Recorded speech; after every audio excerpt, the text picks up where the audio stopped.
Nuevamente para mí es un placer saludarles, decirles que seguimos orando por las familias que están pasando crisis en nuestros países. Teníamos un amigo en República Checa que murió la semana pasada. Damos las condolencias a la familia. Muy fieles seguidores, me dijo la esposa del pastor Mirek, de ahí de Kunahora en República Checa, que ese hombre domingo tras domingo nos seguía a través de las redes sociales los sermones. Y lo sorprendente es que no hablaba, entendía todo el español, pero que podía seguir la palabra. Y no me sorprende porque una de las muchachas que estaban ahí estuvo en el hospital muy grave, estuvo en un lugar de psiquiatra, y me llamó desde ahí del hospital psiquiatra para contarme el problema que tenía. Y yo, hablando con ella por mensaje en inglés, le ministré por mucho tiempo. Y luego cuando le dije, bueno, permítame orar por ti, y yo oré en español, pero ella me dijo, pastor, te entendí toda la oración. Yo no sé cómo Dios lo tradujo a checo, pero lo hizo. Me dijo, pastor, después de que usted oró, yo sané y salí del hospital. Y fue la primera persona que estaba ahí en el día que fuimos a Kunahora. Y era familiar de este hermano que murió. Una familia muy querida, todas las condolencias de verdad y un saludo para todos ellos. Y también al pastor Mirek y a su esposa, ellos nos siguen, siempre están pendientes de los mensajes y de lo que pasa en nuestro medio. Y a mi familia, a nuestros amigos en los países donde quiera que nos sintonizan, un saludo. En esta mañana quisiera compartir una palabra que ha tocado el corazón y que me ha motivado el Señor a compartirla con ustedes, sobre el significado tan grande que tiene la Pascua, que tiene la Cena del Señor, y lo que se ha ido perdiendo con el tiempo. Recuerden que los judíos son los que verdaderamente fue los que iniciaron con la fiesta de la Pascua, pues ellos tenían muchas cosas que celebrar, y lo voy a mencionar más adelantito. Pero luego la iglesia cristiana tuvo la práctica de la Santa Cena, de las ordenanzas, desde que el Señor Jesucristo murió, hasta que en el año 313 en Roma comenzó la Iglesia Católica Romana, en el año 313 después de Cristo. Y ya se fue perdiendo ese simbolismo y cambió todo, pero la Iglesia cristiana ha mantenido de alguna manera este significado, y quisiera explicarlo para que todos nosotros tuviéramos una visión más clara del propósito de la Cena del Señor. La iglesia, Dios le dio dos ordenanzas a la iglesia, y tiene que ver con el bautismo y la Santa Cena. Pero todo el Antiguo Testamento marca un tiempo único, porque era sombra de lo que iba a venir. Todo lo que pasó en el Antiguo Testamento fue sombra de los acontecimientos que sucedieron con la venida de Cristo y con las cosas que pasaron después. En el texto de San Juan 1:16, San Juan 4:1 y 2, Mateo 28, 18 al 20, están marcadas estas dos ordenanzas a la iglesia. Hay una mala interpretación, por ejemplo, que un pastor se va a un lugar, o un predicador, y bautiza a cualquier persona en un lugar, pero en realidad quien bautiza es la iglesia. Por eso, cuando yo practico estas ordenanzas, me estoy muy seguro de que la iglesia esté presente cuando voy a bautizar, porque la iglesia es quien bautiza y yo solamente soy el instrumento de la iglesia. Lo mismo con la Santa Cena. El día de hoy, si usted puede ver aquí en esta mesa, vamos a tener la Cena del Señor. Normalmente lo que vamos a hacer el día de hoy es, después de compartir esta palabra, la iglesia va a participar de la Santa Cena, y luego tenemos una comida de compañerismo. simbólico a lo que el Señor Jesús participó en la última cena. Por esa razón quisiera que usted le ponga mucha atención a esta enseñanza el día de hoy. No puedo proyectar las fotos, pero me gustaría mucho que usted fuera a YouTube y buscara sobre la Pascua judía, fotos de la Pascua judía, cómo ellos celebraban la Pascua. Ahora, el ritual principal de la Pascua es una fiesta religiosa, conocida como Seder, que significa orden en hebreo, en la que se reúnen familias, amigos durante las 2 primeras noches de la fiesta, que incluye bendiciones sobre la comida, el vino, explicaciones sobre los símbolos de la Pascua, debates sobre la libertad y la justicia social, muchos cantos, comidas. Estos rituales se llevan a cabo en un orden prescrito por un libro específico de la Pascua, conocido como el Haggadah, que significa contar en hebreo, contar toda la historia. Entonces, lo que el pueblo judío celebra, para ellos que todavía no creen que Jesucristo es el Mesías y siguen las tradiciones del Antiguo Testamento, como lo hacen algunos de ellos, ellos tienen esta fiesta por 7 días, algunos llevan hasta 8 días, y narran, cada día van contando la historia a sus hijos y a todas las familias que llegan a participar de cómo Dios comenzó la nación de Israel, cómo Jacob tuvo 12 hijos, de ellos nació el menor, que fue José, y una hambruna terrible en el territorio de Israel donde ellos vivían, y sin darse cuenta vendieron los hermanos a José. Él fue llevado a Egipto, y allí en Egipto él estableció, como dice, fue el precursor de establecer una colonia judía que creció muchísimo. Entonces, lo importante de esto es entender que como Dios, a pesar de las circunstancias, y José como fue llevado a Egipto, Dios protegió al remanente del pueblo de Israel, que eran los 12 hijos de Jacob, y fueron llevados a Egipto, y allí se multiplicaron y creció una gran colonia. Pero luego vino lo inesperado, en que Dios le había dado una promesa a Abraham de que su descendencia iba a ser llevada cautiva a Egipto, o iba a ir a Egipto por 400 años, pero luego que Él los iba a sacar de ahí con bendición. Y eso es impresionante, porque después de 400 años la palabra se cumplió.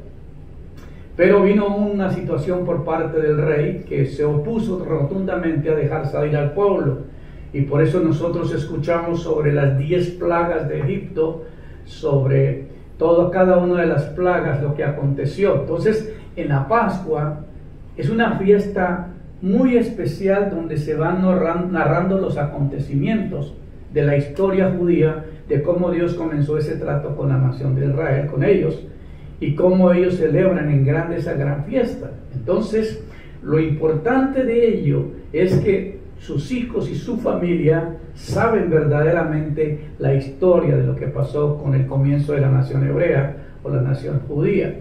Así que ellos cada año tienen una fiesta que se llama la fiesta de la Pascua. Durante el Seder durante el Seder se coloca un plato en el centro de la mesa que contiene alimentos de la Pascua, que son significativos para la historia del Éxodo, como el pan, el acimo, la masta, que llaman ellos, las hierbas amargas, un jarrete de cordero, una mezcla de frutas, frutos secos, vino, conocida como el charoset, que representa el mortero en que los judíos utilizaban cuando estaban haciendo ladrillos como esclavos en Egipto. Entonces, todo lo que ellos tienen en la mesa, todo es simbólico a las 10 plagas, especialmente el cordero, porque si recuerdan, la última plaga fue la muerte de los primogénitos de los egipcios, y Dios le había dicho a todos los israelitas que el que matara un cordero y pusieran la sangre de del cordero en los dinteles de sus casas para que la muerte no llegara a ese lugar. Muy simbólico. Cuando comenzó la pandemia, yo estaba en México dando una conferencia y de camino a llegar al aeropuerto pues ya estaban cerrando, casi fuimos los últimos en llegar, y al llegar yo oré a Dios de qué podíamos hacer, y vino una palabra donde el Señor me dijo: hey, ponga el Salmo 91 en tu puerta de tu casa y ora y mantenga para que esta pandemia no llegue a tu hogar. Por esa razón yo siempre he vivido confiando, porque los judíos fueron librados de la muerte del primogénito por obedecer, y es simbólico, el símbolo del cordero y la sangre que pusieron en sus dinteles, en sus puertas, para que los niños mayores no murieran. Por eso es tan importante la fiesta, porque ellos celebran todo, cuentan la historia, tienen 7 días, 8 días para contar la historia, y ponen las cosas en la mesa, ponen el pedazo de cordero, ponen las frutas, ponen el pan, ponen el vino, ponen las hierbas amargas, cantan salmos, cantan los signos y cuentan la historia. Y qué lindo, para mí ellos son muy disciplinados en lo que hacen. Me da mucha tristeza con nuestra cultura, porque de la manera que celebramos la muerte de Cristo y la Semana Santa es salir a fiestar. La mayoría de la gente que vive en la ciudad salen rumbo a los campos o a otros lugares, a otras ciudades, para tener fiesta. Pero no hay ningún sentido verdadero de la que es la celebración. Ahora es tan impresionante que antes de morir el Señor Jesucristo llamó a sus discípulos y tuvieron la última cena, que se llama la última cena, porque estaban celebrando la semana de la Pascua. Entonces, por eso ellos hacían todo el ritual de las hierbas amargas, del cordero, de todo lo que se ponía para esa gran celebración, siendo que quien iba a reemplazar ese cordero que los judíos mataron para poner en los dinteles de la casa era el mismo Señor Jesucristo. Es el Cordero de Dios que quita el pecado del mundo. Entonces el Señor Jesucristo era ese cordero que iba a morir por nosotros. Así que Él tomó el tiempo exacto de la fecha de la Pascua para la gran celebración. Ya al terminar la Pascua venía el sacrificio y el perdón por los pecados. El sumo sacerdote derramaba la sangre y con esa sangre la presentaba en el lugar santísimo pidiendo perdón por el pueblo. Y exactamente cuando Cristo muere en la hora exacta en que se hacía el sacrificio. Por eso es mucho simbolismo el que tenemos con la Pascua y con la Cena del Señor. Entonces Cristo muere a la hora exacta, en el lugar exacto, en el momento preciso donde se había establecido todos los rituales que el pueblo judío celebraba para tomar como el Cordero Pascual. Entonces, recordar que la Santa Cena es una de las ordenanzas dadas a la Iglesia y es una de las grandes bendiciones. Yo quisiera que nuestra gente tengan conciencia real de lo que se va a hacer el día de hoy, que le pongamos el significado verdadero que lleva esto, porque eso es señal de libertad. Recuerden que los judíos fueron cautivos por un espacio de 400 años en Egipto. Ellos eran esclavos haciendo ladrillo y produciéndole al pueblo egipcio.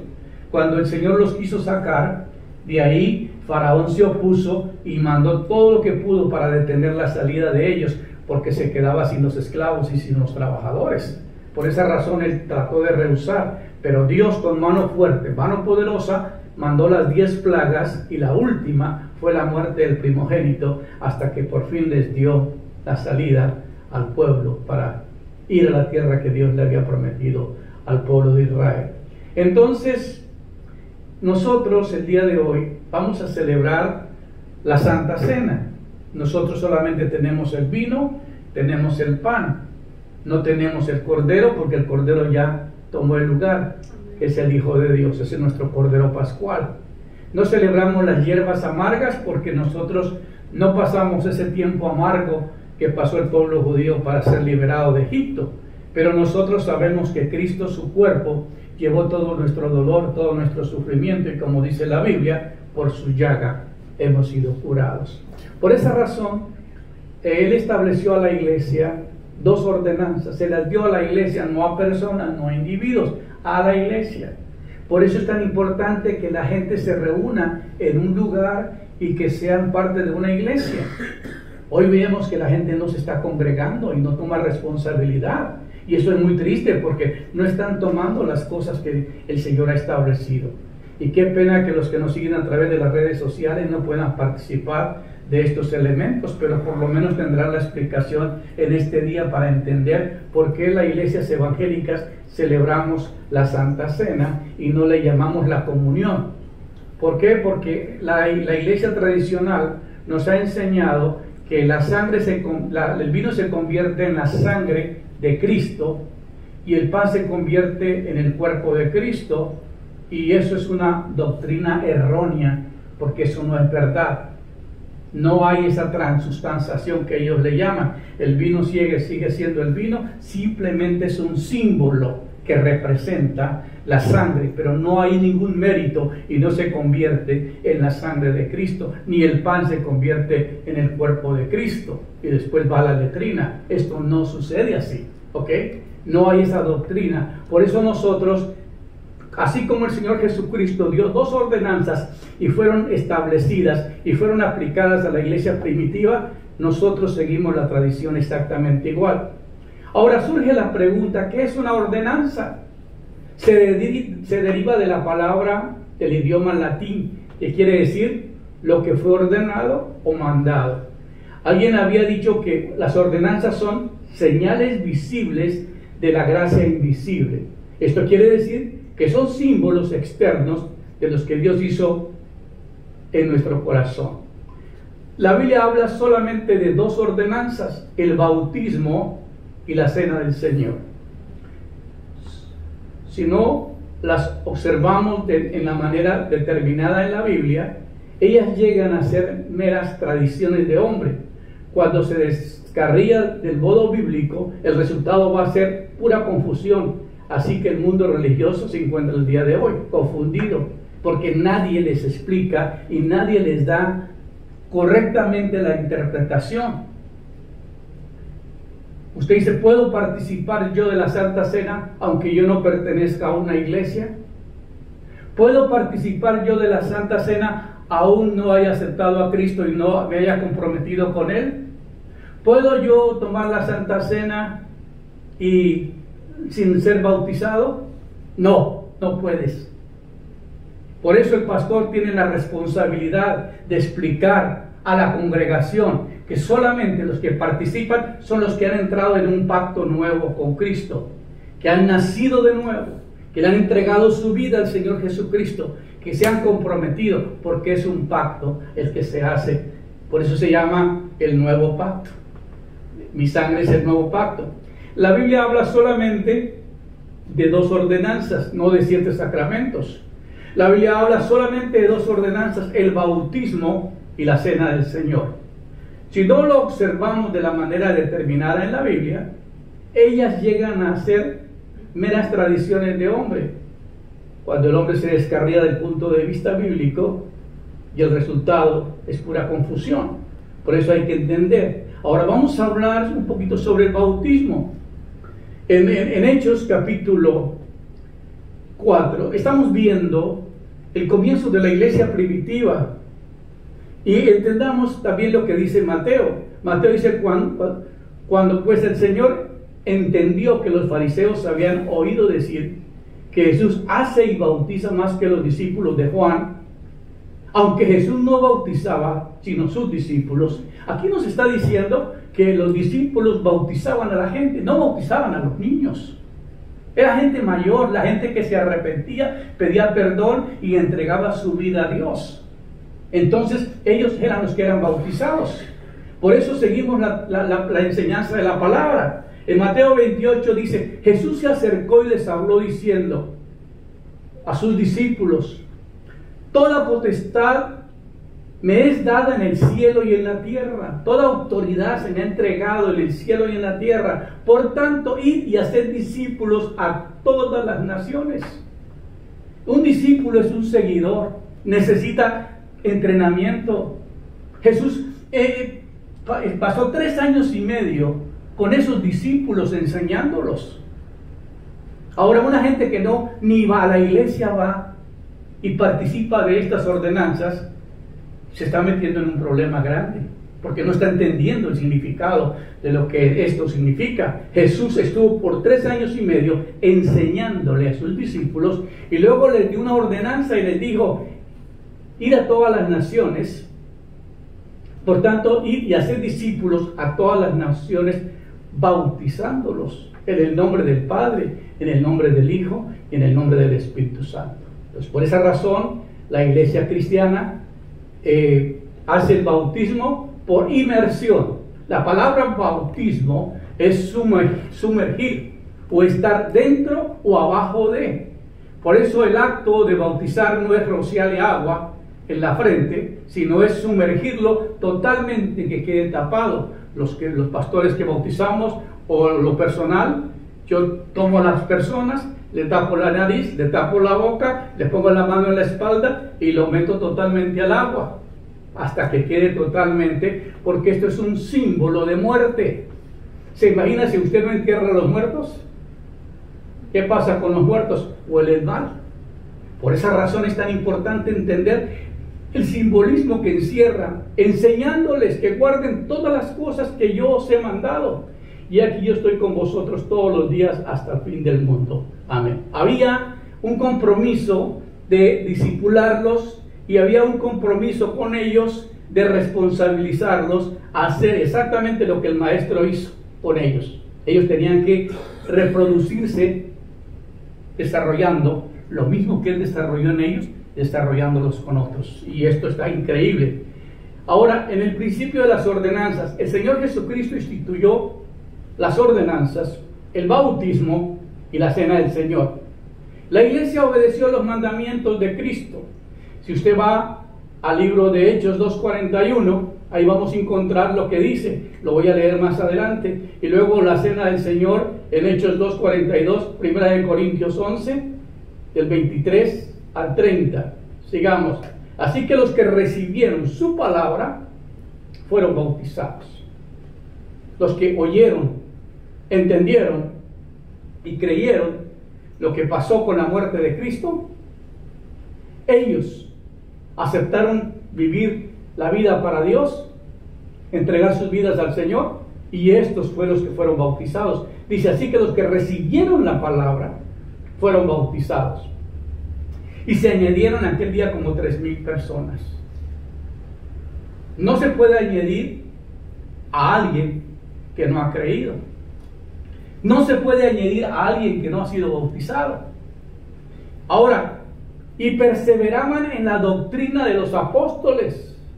Los apóstoles tenían la responsabilidad de enseñar la palabra. Hoy la gente piensa que porque viene a la iglesia y se bautiza y ya no vuelve, ya quedó listo para ir para el reino de los cielos. ¿Cómo vive la gente de engañada? Están siguiendo, ¿verdad? Así que perseveraban. ¿Qué es perseverar?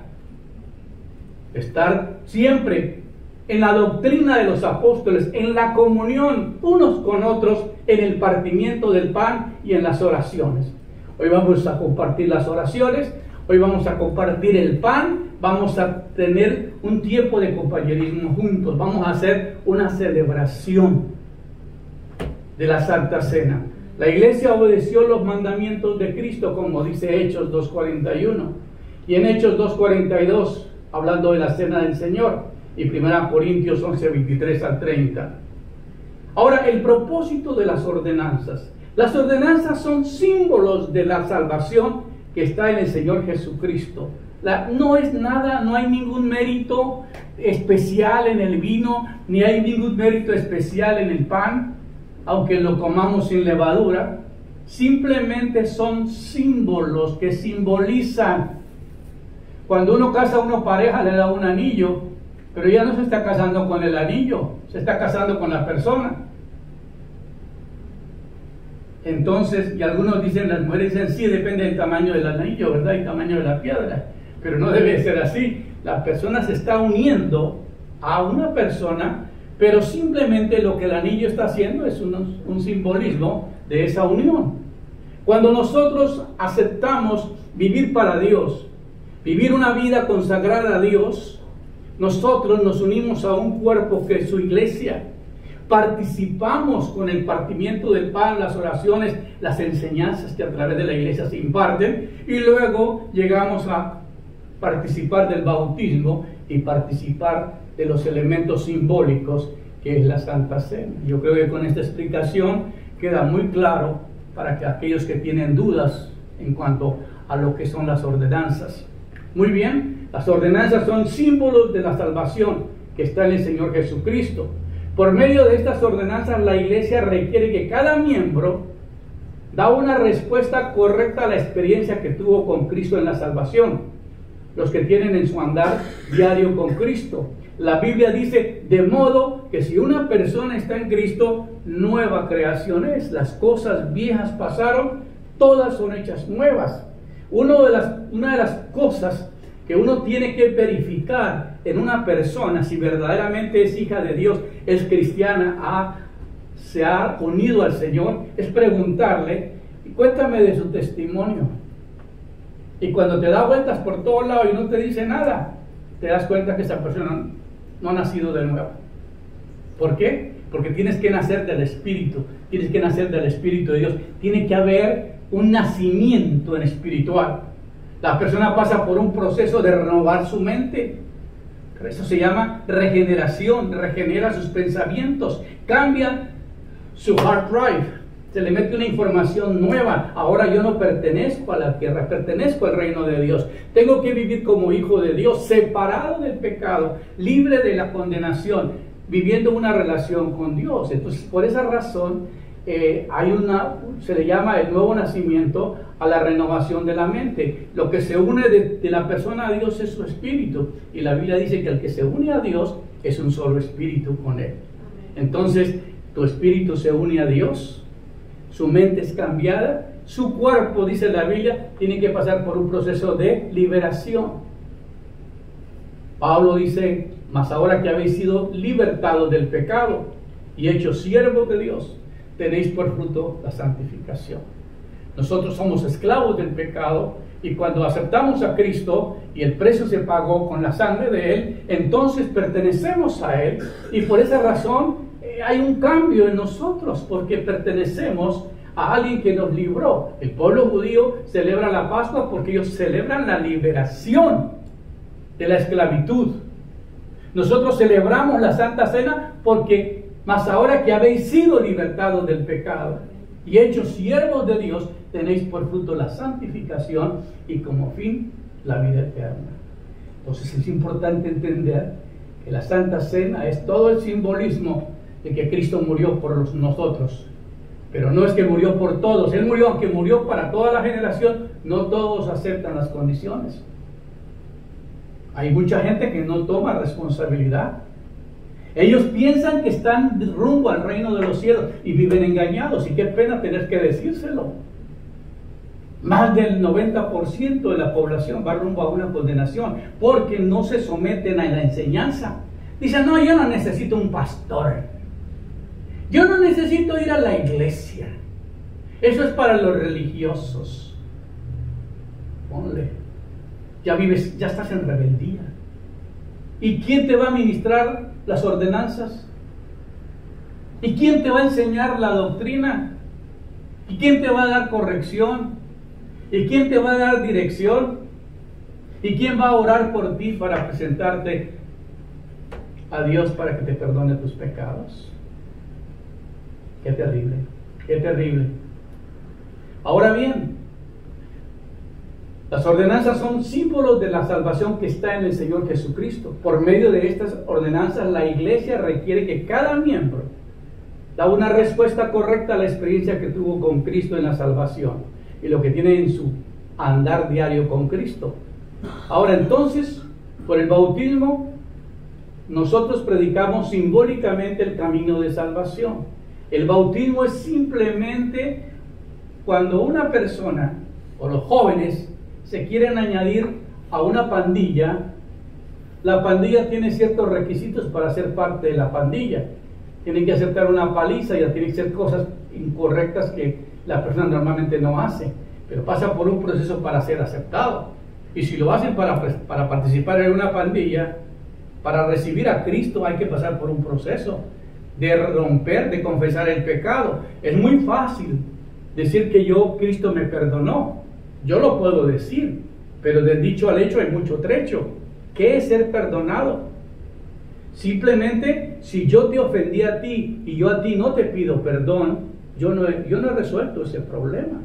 Ese problema con la humanidad, que no se hacen responsables de sus acciones. La gente comete tantos crímenes y tantos errores y ellos piensan que confesarle a Dios ya es suficiente. Tú no ofendiste a Dios, tú ofendiste a tu amigo, a tu hermano. La Biblia dice que el prójimo lo tienes que amar. Y si no lo estás amando y le has hecho daño y no le has pedido perdón, tu problema no ha sido resuelto. El mensaje de Juan el Bautista era: arrepentidos porque el reino de los cielos se ha acercado. Pedro le dijo a los grupos de personas después de que había crucificado a Cristo y le dijo: ¿qué haremos?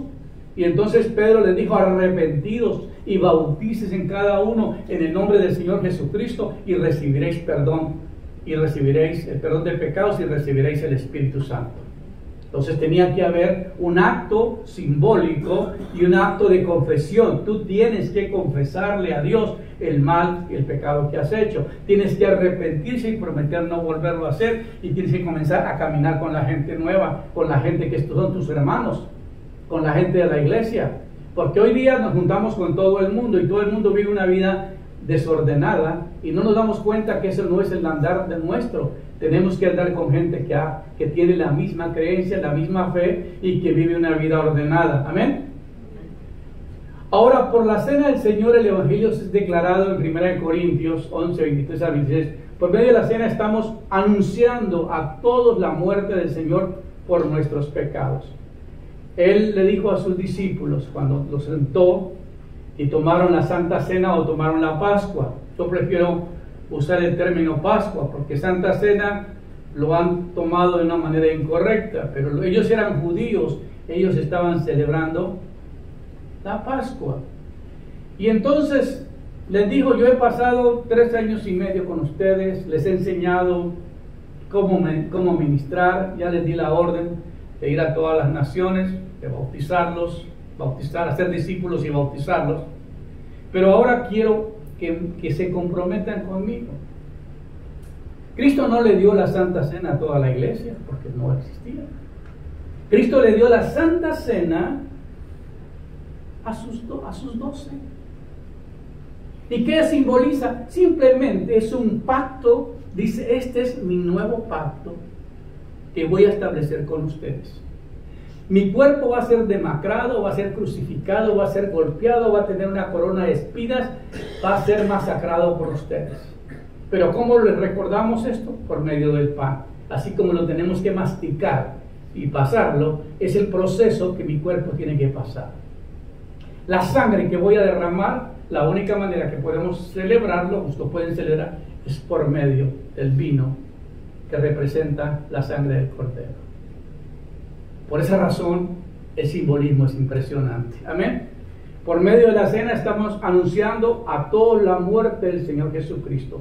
Y Él le dijo a sus discípulos: esta es mi sangre del nuevo pacto.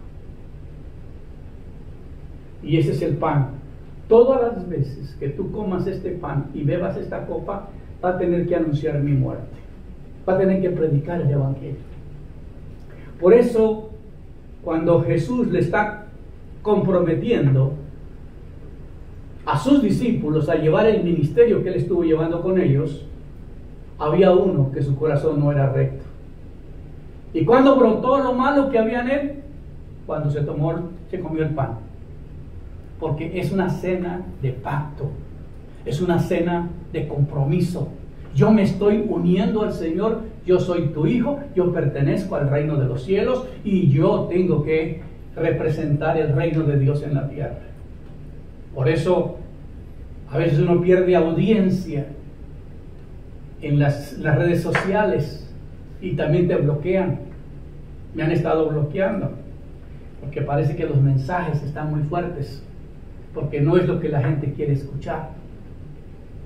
Y eso es interesante. Así me quede un oyente, yo le voy a seguir predicando.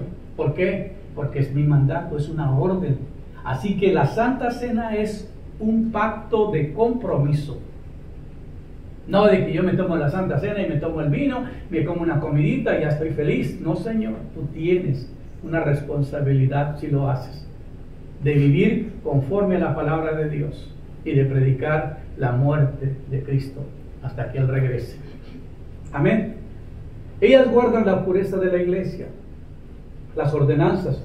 Por el bautismo la iglesia se guarda de la pureza del evangelio. Hechos 8:35 al 38. Y qué lástima que el tiempo abarca y no podemos dar toda la explicación. El bautismo guarda la puerta de la iglesia. ¿En qué sentido? La persona siendo bautizada está dando un testimonio a la verdad de que haya muerto a sí mismo al pecado y que va a andar en una nueva vida. Entonces el bautismo es un simbolismo de que estoy muriendo al pecado y que estoy naciendo a una nueva vida. Hay cristianos que no se saben si son cristianos porque no hay evidencia en ellos. No muestran que verdaderamente son hijos de Dios. Ahora, la persona siendo bautizada está dando testimonio de la verdad de que ha muerto a sí mismo al pecado y que va en el andar de una nueva vida.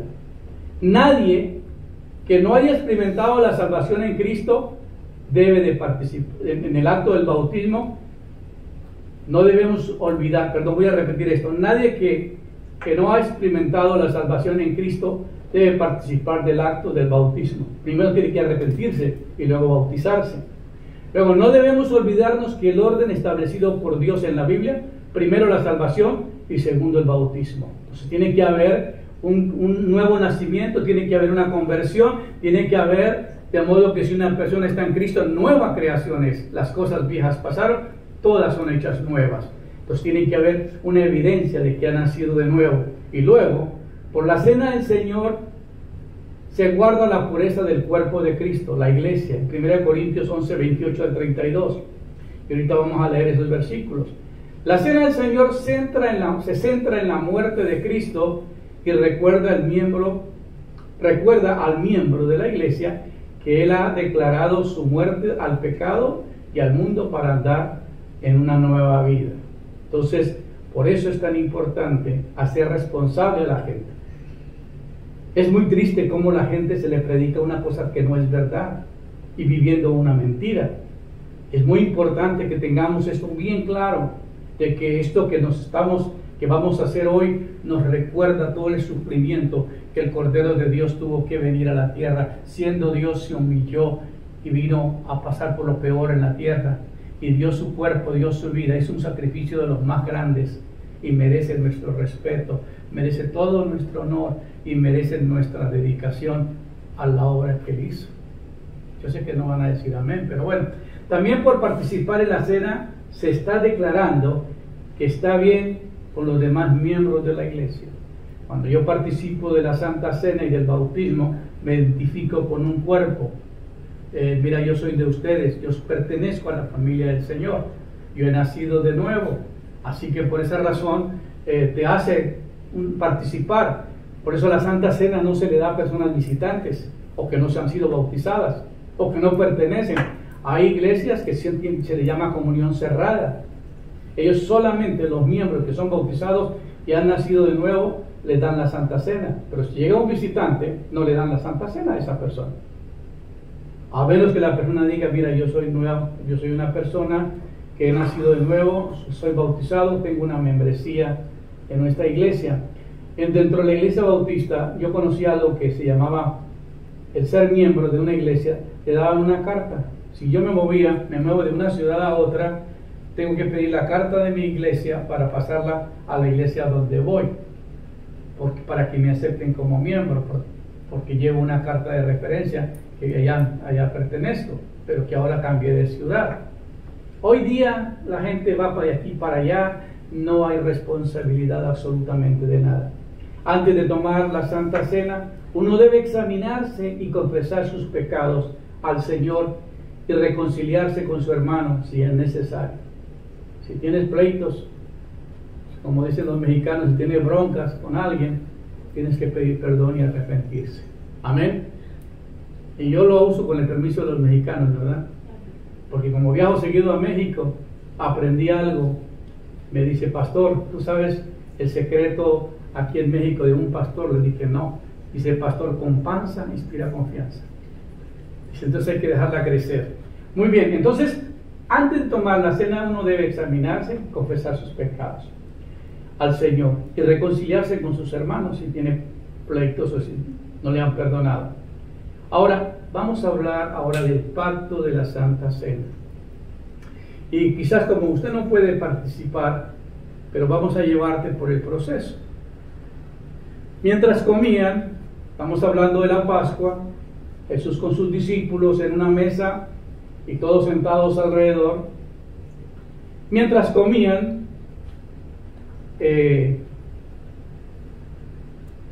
tomó Jesús el pan y lo bendijo. Tomó el pan y lo bendijo y lo partió y lo dio a sus discípulos. Dijo, y tomad y comed, este es mi cuerpo. Este es el pan. Lo que hacemos ya está partido, pero lo que hizo el Señor Jesucristo, Él partió, Él oró, dice, tomó Jesús el pan y lo bendijo, oró por el pan, lo bendijo y lo partió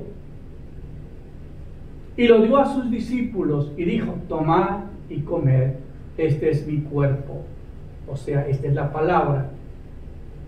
Y tomando la copa, más una copa, y tomando la copa y habiendo dado gracias, les dio diciendo, bebed de ella todos, porque esta es mi sangre,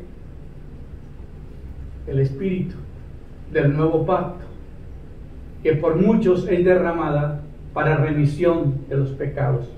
Mateo 26, 26, 28. Qué tremendo simbolismo. Así que después de tomar el pan, bendecirlo, lo partió y lo entregó a sus discípulos y dijo, yo soy el pan de vida, el que de mí come no morirá eternamente. De la misma manera tomó la copa, la bendijo y dijo, este es mi nuevo pacto.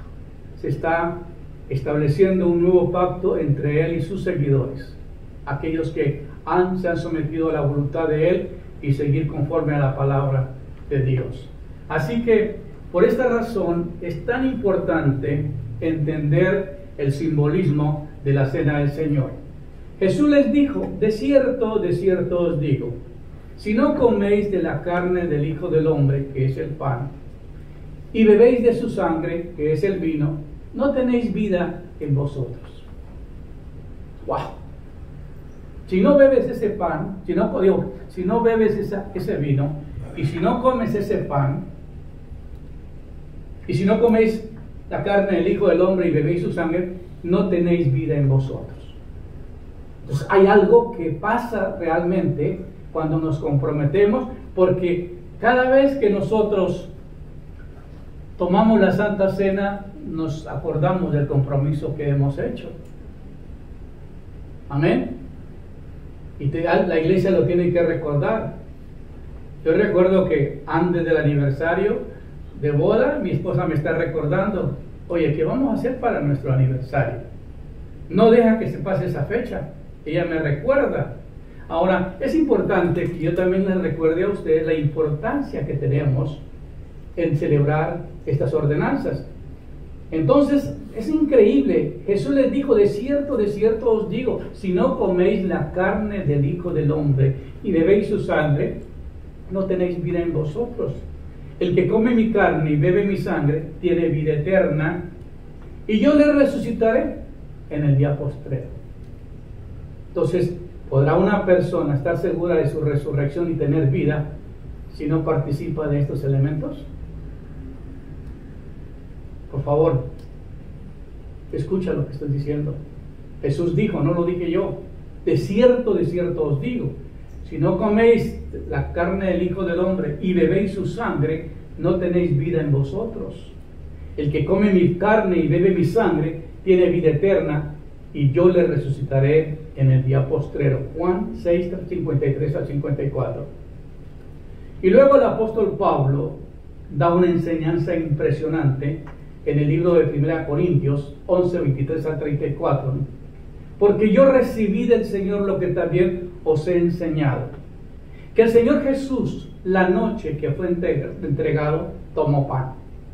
Recuerden que Pablo está predicando más 30 años más tarde, o años más tarde de la muerte de Cristo. Pero él dice, porque yo recibí del Señor lo que también os he enseñado, que el Señor Jesús, la noche que fue entregado, tomó pan. Y habiendo dado gracias, lo partió y lo dijo, tomad y comed, este es mi cuerpo, que por vosotros es partido, hacer esto en memoria de mí. Es un recordatorio en memoria de él. Asimismo tomó también la copa después de haber cenado, diciendo, esta copa es el nuevo pacto en mi sangre. Hacer esto todas las veces que bebieres en memoria de mí. Es un recordatorio, es un memoria que nos hace recordar todo el padecimiento de la muerte de Cristo, el sufrimiento. Por eso, hermano, cuando come ese pan, tome esa copa, concéntrate en lo que el Señor hizo por ti. Dele gracias, porque la verdad, el simbolismo es muy grande, porque nos recuerda todo el sufrimiento. Porque todas las veces que comieres de este pan y bebieres de esta copa, la muerte del Señor anunciáis hasta que Él venga. ¿Qué compromiso les puso a esos discípulos? ¿Se recuerdan que cuando Él murió, los discípulos todos desanimados se fueron a pescar, se fueron a hacer sus quehaceres, y allá se desapareció el Señor? Y le dijo, Pedro, ¿me amas? Ay, Señor, tú sabes que te amo. Apacienta mis ovejas. Por 3 veces se repitió la misma palabra. ¿Por qué le decía eso el Señor? Porque Él se había comprometido. Hay ratos que yo ya no quiero predicar. Hay ratos que ya no quiero porque la gente es difícil, hermano. Sí. Moisés dijo, ay, Señor, tanta batalla que le dio el pueblo de Israel a Dios, que le dijo, ¿sabes que voy a destruir este pueblo y mejor te doy otro pueblo a ti? No. Usted me trajo aquí, me metió en esta bronca. Yo no voy a permitir que le pase nada al pueblo. Así se porten más. Qué determinación de Moisés. Le clamó a Dios y le reclamó y le dijo, no, vamos a seguir con este pueblo. Y Dios le concedió. Así es, hermano. Muchos de nosotros a veces nos desanimamos. Es normal, somos seres humanos. Pero recordamos que tenemos un compromiso con el Señor. A mí me llamó a predicar. Yo no puedo parar. Y me preguntan, ¿cuándo se va a retirar? Yo no sé. Ya tengo la edad. Pero no habla la Biblia de qué edad uno se puede retirar del ministerio. Hay que seguir. Quizás siga más despacito, no con la velocidad que iba, pero cada día voy tratando de mantener el ritmo, ¿verdad? De manera que cualquiera que comiere de este pan y bebiere de esta copa del Señor indignamente, será culpado del cuerpo y de la sangre de Cristo. Hermanos, por favor, usted que está presente acá, de manera que cualquiera que comiere este pan y bebiere esta copa del Señor indignamente, o sea que no está viviendo en una relación plena, está en pecado, será culpado del cuerpo y de la sangre del Señor. Por tanto, pruébese cada uno a sí mismo y coma así de aquel pan y beba de aquella copa, porque el que come y bebe indignamente, juicio come y bebe para sí, no discerniendo el cuerpo de Cristo. Qué enseñanza más profunda el día de hoy. Voy a despedirme de la audiencia de las redes sociales, diciéndoles que espero que en este día el Señor les continúe bendiciendo. Si hay preguntas, por favor envíelas, y yo voy a invitar a la congregación a ponerse de pie, porque vamos a orar y vamos a terminar orando por estos elementos. Amén. Padre que estás en el cielo, hoy estamos en este recinto sagrado para celebrar la ordenanza de la Santa Cena, que es un recordatorio de todo el sufrimiento que a través de el ministerio que desarrolló el Señor Jesucristo en la tierra, nos dejó un ejemplo de libertad. Vino a libertarnos de la esclavitud del pecado. Y hoy agradecemos su sangre, hoy agradecemos su cuerpo que fue demacrado, y hoy seguimos viviendo en este compromiso. Te damos gracias, Padre, por participar de estos elementos en el nombre de Jesús. Amén. Amén.